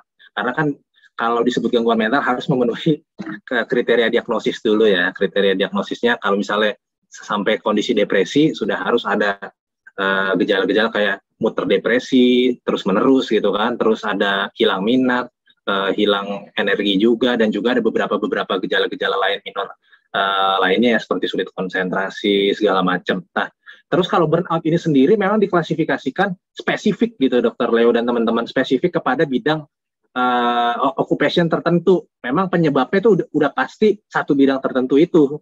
Ya, kalau misalnya kita di dunia PPDS ya karena beban kerja di PPDS itu gitu. Kalau depresi kan ya dia bisa timbul akibat akumulasi dari berbagai faktor, kan bisa aja depresi terjadi tanpa stresor yang jelas, bisa juga terjadi gitu ya. Kalau burnout ini sendiri memang khusus kepada sebuah bidang tertentu ya, pekerjaan ya, kuliah, seperti itu ya.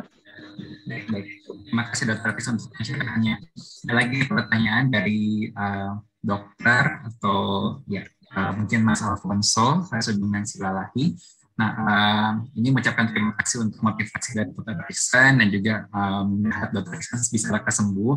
Nah, Dr. Alfonso mau sharing nih, beliau merasa bahwa beliau sudah berada di burnout stage 4 gitu ya, sehingga itu jadi kemana-mana gitu, ke pekerjaan, jadi pasien juga gitu ya, jadi jadi ada komplain, bahkan juga ke hubungan interpersonal itu juga jadi terpengaruh, ngomong juga intonasinya jadi meninggi, dan intinya sudah berdampak gitu ya ke hidupnya Dr. Alfonso ya. Akan tetapi ternyata kalau dari tempat pekerjaannya ini tidak memberikan respon yang adekuat gitu. Nah, mungkin Dr. Iksan bisa sharing gitu kira-kira sebenarnya bagaimana, tadi kan sempat disebutkan tentang teknik reframing ya.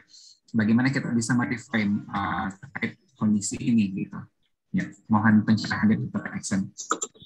Ya, baik, terima kasih pertanyaannya Dr. Alfonso ya. Ini Dr. Alfonso ini mungkin kalau dari ceritanya ada di rumah sakit kali ya kerjanya ya, sebagai GP atau kalau bilangnya sih manajemen ya, mungkin nih di rumah sakit kali ya.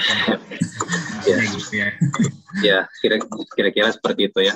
Ya, jadi yang saya sampaikan tadi tentang reframing cara memandang tempat kerja, kita harus pastikan dulu memang sebenarnya apakah sumber potensi stresor itu memang dari tempat kerja yang tidak adekuat ya, atau tidak kurang support kepada kita nih. Misalnya kita tadi kan Dr. Alfonso udah bilang, saya sudah sampaikan ke manajemen, tapi manajemen kurang care lah gitu ya, tidak memberikan feedback yang baik gitu kan.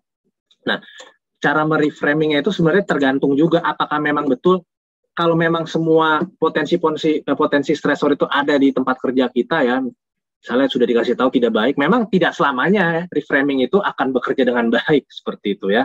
Misalnya kita udah coba nih cari keseimbangan hidup, udah kita coba cari me time juga ya, cari nilai-nilai apa sih yang baik di tempat kerja saya, tapi misalnya beban kerja itu tetap ada terus tuh ya. Beban kerja itu tetap ada terus, kita udah membangun jejaring pertemanan juga. Nah, hal yang pertama kita lakukan kalau tidak kita dapatkan tuh reframing cara memandang tempat kerja, ya kita perlu memeriksakan diri dulu nih. Ya, memeriksakan diri dulu ke para profesional kesehatan jiwa, bisa ke psikiater, ya. Seperti itu, supaya nanti akan dieksplorasi lebih lanjut tuh. Sebenarnya masih ada nggak sih cara-cara lain mereframing tempat kerja kita, atau memang sebenarnya, sumbernya memang dari tempat kerja kita ini aja. Seperti itu. Atau memang setelah dicari cara, ternyata ini ada masalah di time management kamu nih, atau stress management kamu nih. Nah, seperti itu ya. Tapi yang pasti, kalau tadi Dr. Alfonso sudah menyadari tuh, kok saya jadi mudah marah, seperti itu ya, jadi saya nggak fokus gitu. Itu artinya kan udah ada awareness kan tadi kan. Kalau itu kan prinsipnya tadi kan ada 3R kan, salah satunya kan recognize kan. Nah, seperti itu. Itu Dr. Alfonso bisa kok cari pertolongan dulu ya. Atau kalau misalnya memungkinkan juga bisa minta untuk rehat sejenak dulu tuh. Ya, minta rehat sejenak, cuti kalau misalnya bisa gitu ya, minta cuti dulu untuk menenangkan diri. Tapi ingat nih teman-teman semua, ketika kita mengambil waktu untuk cuti, pakailah itu dengan sebaik-baiknya juga ya. Saya sih tidak menyarankan kalau misalnya udah burnout harus keluar dari tempat kerja, enggak, tidak selamanya demikian. Kita lihat setiap situasinya berbeda-beda ya. Tapi nih misalnya ketika teman-teman udah memutuskan untuk cuti nih ya, udah nggak sanggup lagi menghandle, pakai itu dengan cara-cara yang baik gitu, lakukan segala sesuatu itu dengan baik. Nah, kenapa? Karena masalah teman-teman itu tidak akan hilang dengan teman-teman cuti ya. Apakah nanti ketika teman-teman balik ke tempat kerja, bos akan baik, akan lebih pengertian kan? Enggak. Tapi bagaimana teman-teman tadi tuh bisa meningkatkan ketahanan mental tadi, resiliensi teman-teman perlu tingkatkan juga ketika teman-teman cuti gitu kan. Seperti itu ya. Jadi kita harus eksplorasi dulu tuh Dr. Alfonso, bener nggak? Masih bisa nggak di reframing tempat kerjanya, atau memang harus mencari pertolongan terlebih dahulu, seperti itu ya. Masih banyak saya juga jadi ingat tadi yang Dr. sharing ya, yang lingkaran di kontrol kita gitu. Jadi ada hal-hal yang bisa kita kendalikan, ada hal-hal yang kita nggak bisa kendalikan gitu ya. Dan mungkin dengan kita mencari bantuan gitu ya, itu yang mungkin bisa membantu kita untuk bisa menghadapi gitu ya hal-hal yang tidak bisa kita kendalikan gitu. Semoga yang disampaikan Dr. Erikson bisa membantu Dr. Alfonso, atau mungkin masih ada yang mau diklarifikasi, silakan boleh di chat atau boleh raise hand untuk bisa ngomong langsung. Ya, dan untuk dokter yang lain, peserta yang lain, saya juga aja untuk bisa kasih pertanyaan atau mungkin mau sharing, mungkin pengalaman pribadi atau mungkin pengalaman orang lain gitu, atau teman gitu, mungkin gimana kita bisa menolong gitu. Mungkin harus sharing nih kayaknya nih biar enak nih. Tadi kan yang GP udah, mungkin yang PPDS ada nih yang masih PPDS. Teman PPDS kalau ada OAS gitu. Iya. Gimana tuh mungkin ketika diri kita atau mungkin teman kita gitu, gimana waktu itu ada yang pernah ada pengalaman mau sharing gitu? Atau moderator kita juga boleh kalau mau sharing. Aduh, moderatornya masih banyak belajar ya. Tapi ya memang mungkin teringat tahun lalu ya, Dr. Erikson ya, mungkin 2 tahun lalu tepatnya, ketika pandemi itu baru mulai dan kita belum ada sistem ada namanya vaksin gitu ya. Dan mungkin saat itu kita juga nggak mau kita sebagai sekolah di bidang kesehatan mental, kita menjadi garda terdepan juga ya untuk membantu baik tenaga kesehatan dan juga tentunya pasien-pasien gitu yang terdampak secara mental gitu dengan kondisi pandemi. Ya tentunya itu butuh waktu juga gitu untuk bisa beradaptasi gitu, apalagi ketika kita udah biasanya kita ngomong seperti ini nggak pakai APD, terus kemudian kita harus pakai S95 dan kita harus wawancara untuk jangka waktu yang cukup panjang gitu ya. Bagi saya itu pribadi suatu hal yang cukup bermakna gitu, karena kita penyesuaian lagi, kita juga harus menyesuaikan waktu, dan belum kalau misalnya kita di ruang perawatan COVID kita juga pakai APD yang sangat bikin kita berkeringat gitu kan. Tapi itulah yang menjadi titik di mana tadi yang diingatkan Dr. Erikson ya, kenapa saya memilih bidang psikiatri gitu, kenapa nggak bidang yang lain gitu. Dan justru itulah menjadi titik, menjadi reminder gitu, titik balik dari yang down, kemudian kita naik lagi untuk melihat bahwa justru disinilah pendidikan yang sesungguhnya gitu, pendidikan kehidupan yang sesungguhnya adalah kita berhadapan dengan kondisi pandemi gitu. Kalau pandemi mungkin kita nggak akan bisa berhadapan atau tidak bisa mengenal diri kita dengan sendirinya gitu, tapi dengan justru ketika kita berhadapan dengan kondisi pandemi, ketika kita harus dealing dengan diri kita sendiri, justru itulah titik yang memberikan kita kemampuan gitu, bagi saya pribadi untuk melihat bahwa itulah makna gitu pandemi ini. Dan akhirnya saya juga melihat bahwa pandemi yang dulunya menjadi suatu momok, menjadi sesuatu yang menakutkan dan menyebalkan, saya justru menjadi guru gitu. Karena bagi saya kalau pandemi mungkin saya nggak akan seperti sekarang gitu. Kalau nggak tadi berhadapan dengan kondisi pandemi ini atau pasien-pasien terdampak dengan pandemi, ya mungkin saya nggak akan tahu gitu rasanya gimana ketika berhadapan dengan anggota keluarga yang berada dalam kondisi kritis gitu. Jadi itulah kira-kira yang mungkin juga saya juga banyak belajar tadi dari yang disampaikan Dr. Erikson. Iya. Gitu. Ya, luar biasa sekali nih pengalamannya Dr. Leonardo. Jadi memang betul banget ya.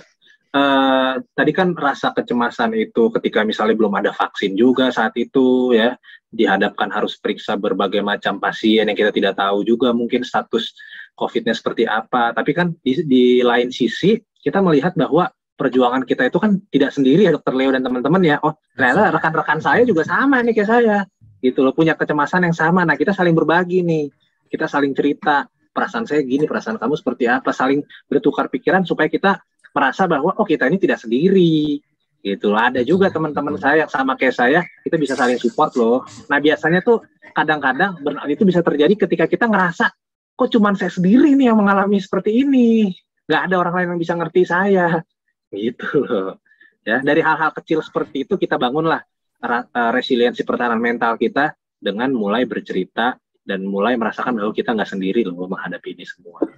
Betul. Dan itu kan disebutkan ya bahwa itu nantinya kita ada peers ya, ada orang-orang yang bisa kita percaya gitu. Nah mungkin Dr. Erikson boleh sharing gitu, mungkin ada yang sudah berpengalaman tapi mungkin ada juga yang masih mencari-cari gitu. Kira-kira ada tips nggak sih Dr. Erikson gimana tuh kita bisa mencari orang-orang yang kita rasa nyaman gitu. Kadang-kadang kita kan ketika kita mau pengen cerita sama satu orang, kita bertanya-tanya gitu, ini orang bisa aku percaya nggak sih gitu. Kira-kira Dr. Erikson bisa sharing kah tips-tips gitu, gimana gitu kita bisa mendapatkan orang-orang yang kita bisa percaya? Ya, memang setiap orang itu kan karakternya berbeda-beda ya. Ada yang memang kita orangnya bisa dibilang kayak introvert gitu, kurang bisa untuk bisa membuka diri, tidak mau menyapa sebelum disapa, kan beda-beda ya setiap orang ya, seperti itu. Tapi memang kita bisa coba secara gentlenya dari hal-hal yang kecil dulu sih. Misalnya contohnya ketika kita menyapa orang yang baru pertama kali kita lihat itu kan biasanya kan entah gimana tuh bisa ada chemistry loh. Misalnya saya nggak kenal gitu sama Dr. Leo misalnya contohnya, nggak kenal, tapi ketika saya menyapa selamat pagi, dibalasnya juga dengan cara yang baik gitu kan, dengan senyuman, gestur segala macem, tiba-tiba kayak ngerasa oh ini orang nih baik nih. Nah seperti itu ya. Memang sih kalau rasa percaya itu kan perlu proses ya. Selama ini track record orang tersebut seperti apa, bisa dipercaya apa enggak ya. Seiring berjalan waktu, ketika teman-teman punya ada di dalam komunitas tertentu ya, teman-teman pasti akan bisa melihat gitu loh, siapa teman-teman yang bisa dipercaya, yang bisa memegang janji, yang mau membantu teman-teman, ya, seperti itu. Jadi curhat itu penting, tapi jangan curhat ke orang yang salah. Gitu loh. Kalau curhat ke orang yang salah kan yang misalnya ember ya, saya pakai istilahnya itu aja lah. Ya, kalau misalnya ember itu ya curhat teman-teman justru akan menyebar kemana-mana, akan menjadi sumber stresor yang baru lagi untuk teman-teman. Karena kan sebenarnya kan dengan kita bercerita itu yang kita harapkan kan kita bisa merilis emosi kita, kan? Nggak boleh dipendem-pendem aja nih, ntar meledak gitu kan kalau dipendem-pendem. Tapi ya kita bijak-bijak juga lah berceritanya dengan orang yang tepat gitu. Kalau misalnya saat ini, misalnya dok saya di lingkungan baru nih belum punya teman dekat gitu, ya udah minimal tuh ceritanya nggak harus ke lingkungan itu juga kan, bisa aja ceritanya ke lingkungan keluarga atau teman lama, kan nggak harus. Karena mendengarkan cerita itu kan sebenarnya nggak harus loh kamu dikasih solusi. Syukur-syukur kalau kamu bisa dikasih solusi. Tapi dengan kamu menceritakan aja, merilis emosi kamu, sedikit banyaknya kamu sudah tertolong. Ya, tapi kalau misalnya ada yang bisa lebih mengerti lagi situasi dan kondisi di tempat kerja kamu, ya itu lebih baik lagi.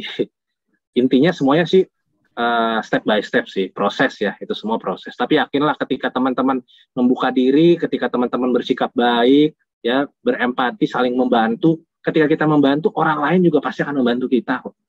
Ya, bantuannya mungkin nggak dalam bentuk yang sama ya. Misalnya teman-teman ngasih uang ya, dibalikin ini dengan uang juga ya, enggak. Ketika teman-teman misalnya membantu nih, saya gantiin deh jaga kamu, ya lagi nggak bisa ya kamu jaga, ya mungkin aja teman-teman akan diingat, oh ini sebagai orang yang baik, nanti bantuannya beda. Ketika teman-teman butuh apa, bisa aja pertolongan itu akan datang juga. Jadi nggak bisa plek-plek gitu loh, saya kasih satu, saya dikasih satu juga, enggak ya. Lakukan aja yang terbaik, pasti teman-teman juga akan mendapatkan yang terbaik. Kayak lagu tadi. Iya. Oke, luar biasa Dr. Erikson ya. Jadi teringat juga bahwa memang itulah gunanya kenapa kita memang ya, membuka diri juga ya pergaulan itu. Karena mungkin tadi juga saya berefleksi gitu, jangan-jangan juga ketika kita tidak punya orang yang bisa kita sharing, itu juga menjadi faktor pemicu gitu, kita mengalami burnout gitu ya. Tapi ketika kita punya orang-orang yang bisa sharing gitu, yang bisa kita berbagi gitu. Berarti sharing di sini saya bukan kita gosipin ya, bukan kita gibahin orang, tapi kita menceritakan gitu apa yang menjadi kekhawatiran kita, apa yang kita rasakan, apa yang kita pikirkan gitu ya. Nah, dan salah satunya mungkin dari saya pelajari Dr. Erikson ini adalah musik. Mungkin Dr. Erikson bisa sharing gitu kira-kira sebenarnya apa ya dalam menghadapi burnout itu sebenarnya coping dan dalam menghadapi stressor itu seperti apa pentingnya sebenarnya Dr. Erikson? Maksudnya apa? Pentingnya coping dengan stres, dan mungkin kalau Dr. Erikson saya lihat kan mungkin ada seni-seninya. Nah itu gimana sih sebenarnya tuh pentingnya tuh mekanisme coping itu Dr. Erikson? Ya, jadi kan mekanisme coping itu kan bagaimana setiap cara yang kita lakukan itu untuk bisa meredakan stres kita ya. Setiap orang itu kan beda-beda ya teman-teman ya. Cara meredakan stresnya. Belum tentu cara yang saya lakukan pas untuk teman-teman, belum tentu juga yang teman-teman lakukan pas untuk saya. Nah, ya kalau kaitannya dengan mekanisme coping ya kebetulan saya juga suka musik ya. Dokter Leo juga ini penelitiannya tentang terapi musik ya. Ya, jadi sama-sama lah gitu. Jadi kalau saya sendiri sih suka sih dengerin musik, misalnya ketika saya sedang mengerjakan tugas itu, misalnya ada tugas presentasi kasus, referat gitu ya. Saya suka tuh dengerin musik gitu. Karena saya tahu kan ketika mengerjakan tugas itu kan apalagi presentasi itu ngumpulin data pasiennya, terus kan gimana nih saya harus rangkai-rangkai kata, itu kan menimbulkan stres sendiri ya gitu ya. Terus narasumbernya ya mungkin yang killer gitu tanda kutip ya. Itu kan akan menimbulkan stres sendiri. Nah, cara saya sih biasanya ya mempersiapkan dirinya. Kalau saya sih jujur aja. Biasanya mempersiapkan dirinya jauh-jauh hari sih. Kan kita bisa beda-beda ya. Biasanya saya mempersiapkan diri jauh-jauh hari. Dulu sih pernah sih, ini saya sharing dikit ya nggak apa-apa ya. Yes, ya jadi kan kalau di PPDS psikiatri itu kan ada yang namanya Wednesday session ya, mungkin Dokter Leo tahu lah. Jadi kita harus maju presentasi di hadapan semua PPDS ya, mau dari junior sampai senior, di hadapan semua konsulen juga. Ini dulu sih pas saya masih junior, pernah tuh saya kan lapor ke konsulen ya kan, dok saya mau maju presentasi, topiknya ini. Terus ditanya sama konsulen ya kan, kamu mau majunya kapan? 3 bulan lagi dok. Waduh, dia langsung bilang, kamu ngapain datang sekarang gitu. Biasanya juga orang udah sebulan gitu kan baru datangnya kamu 3 bulan. Iya, ya supaya bisa dicicil dok gitu. Malah dokter yang bilang kamu kecepatan. Ya itu sih yang pelajaran buat saya. Ya saya sebisa mungkin mencoba untuk mengatur waktu dengan baik sih. Meskipun kadang-kadang ya sebagai seorang manusia ya ada juga sih faktor-faktor saya menunda-nunda tuh ada juga. Tapi sebisa mungkin ketika kita tahu tugas kita itu apa dan perlu memakan waktu banyak ya kita harus persiapkan waktu dengan baik, cicil dikit-dikit aja. Mungkin kalau presentasi kasus ya identitasnya dulu aja lah, mungkin seminggu ini identitas dulu aja. Terus yang paling susah kan kadang-kadang tuh merangkai ini ya, kalau presentasi kasus misalnya riwayat penyakit sekarang gitu, kita tahu sih semuanya tapi merangkainya menjadi sebuah timeline itu kan yang teratur, ya itu kan perlu waktu. Nah seperti itu sih, kita harus cicil dengan baik. Dan mekanisme coping setiap orang beda-beda ya, nggak perlu sama kayak saya, tapi yang pasti ketika itu efektif untuk teman-teman selama ini lakukan. Ketika itu tidak efektif selama ini, tidak efektif, cari lagi yang lain. Betul. Terlihat sekali untuk dari Sen ini menggunakan antisipasi ya. Antisipasi namanya. Ya, luar biasa sekali dan memang ini pengetahuan saya Teresa ini salah satu yang lulusan yang tepat waktu ya. Jadi maksudnya puji Tuhan. Jadi luar biasa sekali teladan juga nih. Ya, silakan teman-teman, masih ada kurang lebih 10 menitan lagi mau bertanya atau mau sharing dan ini saya minta aja nih, ini ada teman saya juga nih, ini staf di neurologi Unpad nih. Ini calon konsulen nih. Namanya Dr. Iin Pusparini. Oke, saya tembak nama deh. mungkin mau memberikan sharing, silahkan Dr. Iin. Ini calon konsulen Unpad ini. Ya, nah mungkin bisa ini berbagi juga ya. Neurologi mungkin kali ya, biologi.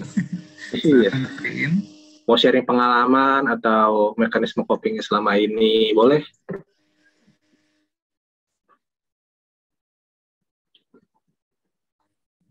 Mungkin lagi siap-siap kali ya.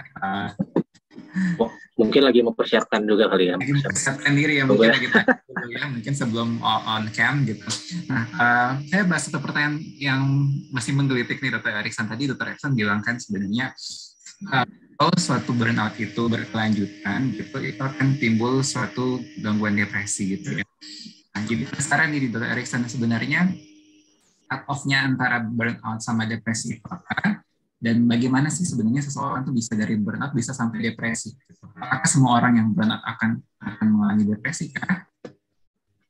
Ya, terima kasih Dr. Leo ya. Jadi tidak semua orang burnout akan jatuh ke dalam kondisi depresi ketika ya burnout itu sudah ditangani kan. Ketika burnout itu tadi kan ada stage-nya juga ya, stage yang habitual burnout ya, tidak sudah kronik gitu ya, kronik fatigue ya, terus juga sudah kronik lah semuanya tadi yang gejala-gejala yang saya sampaikan tadi. Ketika itu tidak ditangani dengan baik, itu bisa jatuh tuh tadi ke kondisi depresi tadi. Jadi udah memenuhi semua kriteria diagnosis tuh ya, udah hilang minatnya terus-menerus, terus juga sudah tidak ada energi, terus juga moodnya sudah terdepresi terus, tidak mampu lagi memandang masa depan, menyalahkan diri sendiri.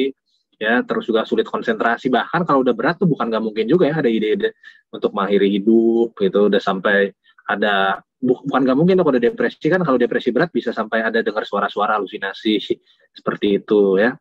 Ya kalau kita lihat sudah ada gejala seperti itu ya mungkin lebih baik kita bisa mendiagnosisnya yang lebih berat dulu kali ya, misalnya ragu-ragu nih burnout atau depresi nih.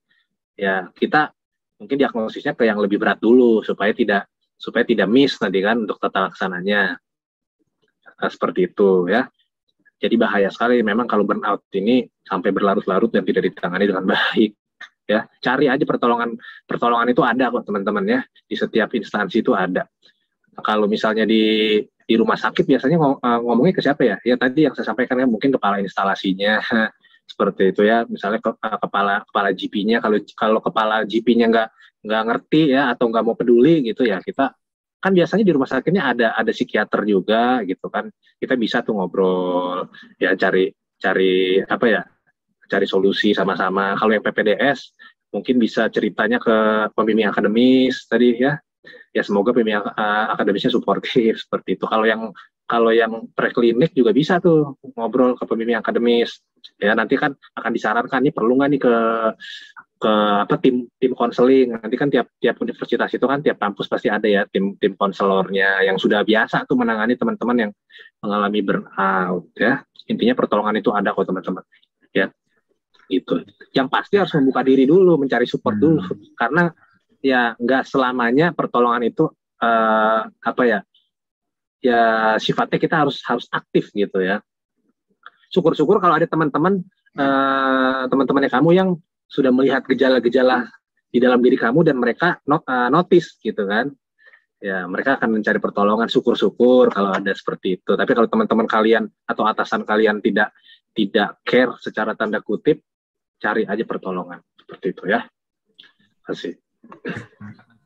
Nah, kalau persepsi misalnya nih kita punya teman tadi sharing dari topiknya, kok kayaknya mungkin kitanya kita fan-fan aja gitu, tapi ada teman kita yang bersaat apa yang bisa kita bantu itu Erikson, dan teman-teman itu mungkin dia tipe yang pasif gitu, yang nggak mau kemana gitu, nggak mau mencari pertolongan gitu.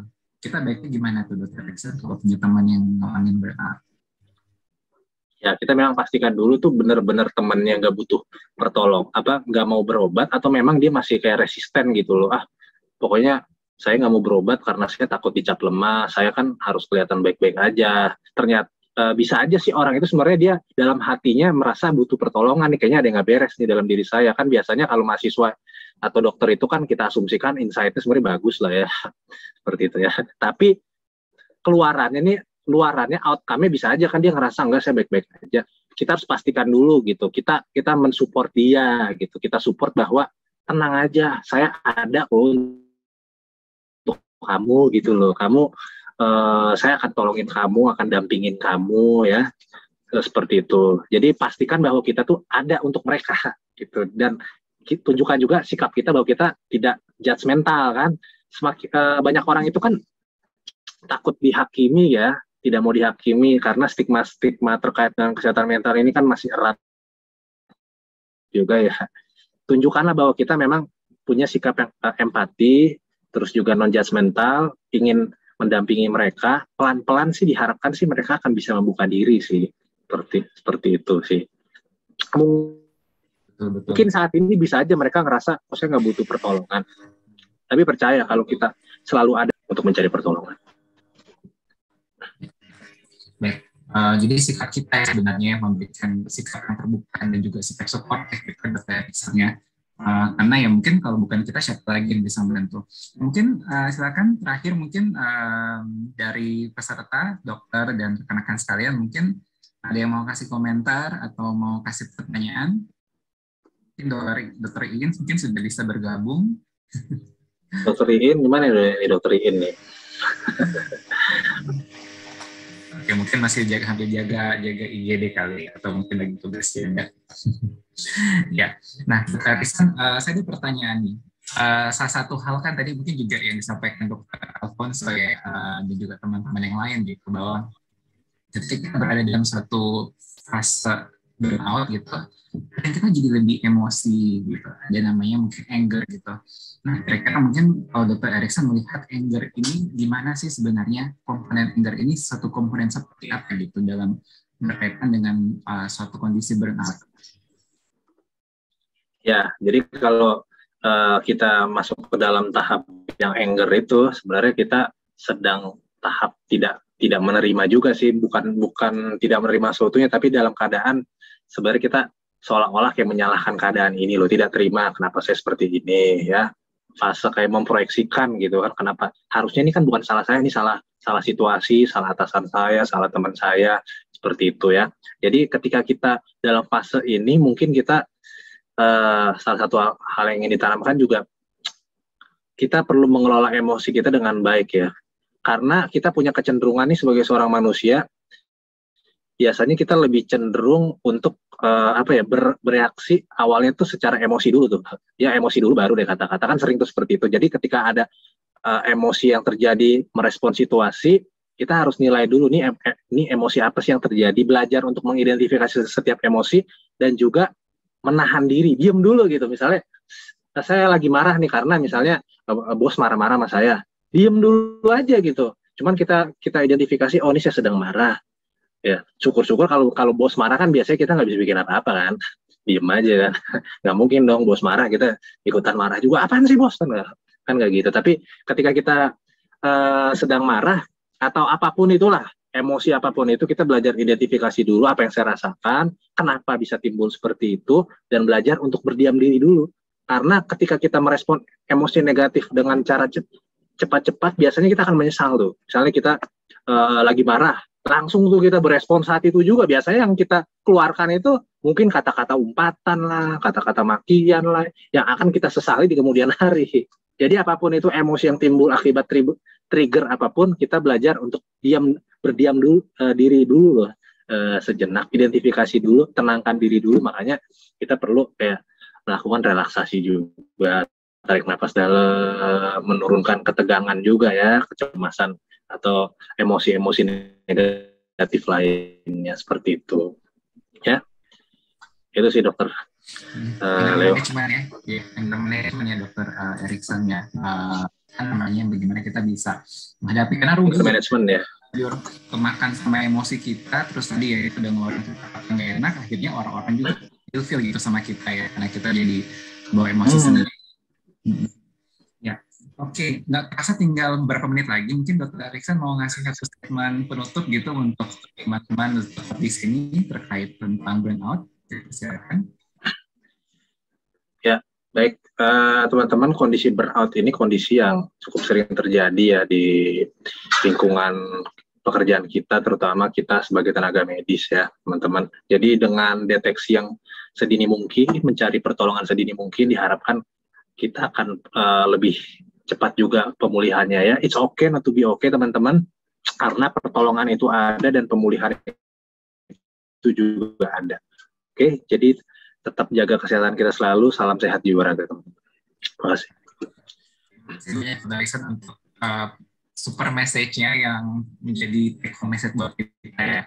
Dan rasanya hari ini kita belajar banyak ya, insight saya juga meningkat gitu, terkait burnout, dan sebenarnya kita melihat bahwa mungkin kita sebagai tenaga kesehatan gitu, atau mungkin yang sedang kuliah kedokteran gitu, atau mungkin PPDS, kita adalah orang yang cukup rentan sebenarnya ya. Nah itu mungkin kenapa IPAS cukup sangat-sangat care dengan kita, sehingga kita diberikan kesempatan untuk bisa mendalami sebenarnya mengenal apa sebenarnya burnout. Karena kita juga ada populasi yang tadi disebutkan oleh Dr. Erikson ya, terkait pekerjaan kita, terkait workload kita, terkait kondisi pasien, belum juga saat ini kita lagi kondisi pandemi. Sehingga inilah kenapa perlu sekali kita untuk bisa melihat kembali diri kita dan mempersiapkan diri kita. Tentunya langkah pencegahan merupakan hal yang penting ya, yang sudah disampaikan Dr. Erikson tadi gitu, dan semoga apa yang dibagikan Dr. Erikson bisa menjadi bekal buat kita untuk supaya ketika besok mulai hari yang baru, di minggu yang baru, kita tetap semangat. Dan mungkin sebelum saya tutup, saya membacakan pesan sponsor dulu. Jadi ini IPAS saat ini yang telah memberikan kesempatan buat kita untuk sharing bersama, merupakan suatu platform untuk persiapan ujian PPDS yang pertama dan terbesar di Indonesia sejak tahun 2017, dan saat ini sudah memberikan bimbingan untuk prodi-prodi sebanyak 25 prodi. Dan teman-teman jika ikut bimbingan IPAS juga mendapat bimbingan bukan hanya untuk ujian wawancara, tapi juga TPA, TOEFL, MMPI, juga PESEL, dan juga bahkan dan OSCE. Dan bagi teman-teman atau dokter-dokter yang mungkin masih sedang mempersiapkan diri nih, tadi kayaknya oke nih, kayak dengar sharing dari Dr. Erikson, kayaknya bisa nih, rasanya saya cukup resilient gitu untuk masuk PPDS. Teman-teman yang mau mempersiapkan diri, silakan. Pendaftaran untuk term Maret dan April dibuka mulai tanggal 7 Februari besok. Dan teman-teman bisa langsung join untuk mempersiapkan diri, sehingga semoga kita berharap teman-teman yang sedang mempersiapkan diri bisa lulus dan juga tetap semangat. With us, we can pass. Semoga apa yang bisa kita diskusikan hari ini bisa menolong, dan demikian saya tutup diskusi pada hari ini. Dan mungkin bagi ada yang ingin bertanya lebih lanjut, nanti bisa Dr. Erikson boleh sharing tadi email sama akun IG-nya di chat, supaya mungkin teman-teman yang pengen konsultasi atau pengen sharing masih tetap terhubung. Terima kasih banyak untuk kehadiran teman-teman semua, dan bersama dengan ini saya tutup diskusi kita, webinar kita pada malam hari ini. Mohon maaf jika ada yang kurang berkenan. Wassalamualaikum warahmatullahi wabarakatuh. Selamat malam, selamat beristirahat, sehat selalu. Terima kasih. Terima kasih Dr. Leonardo, terima kasih teman-teman semuanya, terima kasih IPS. Terima kasih selalu.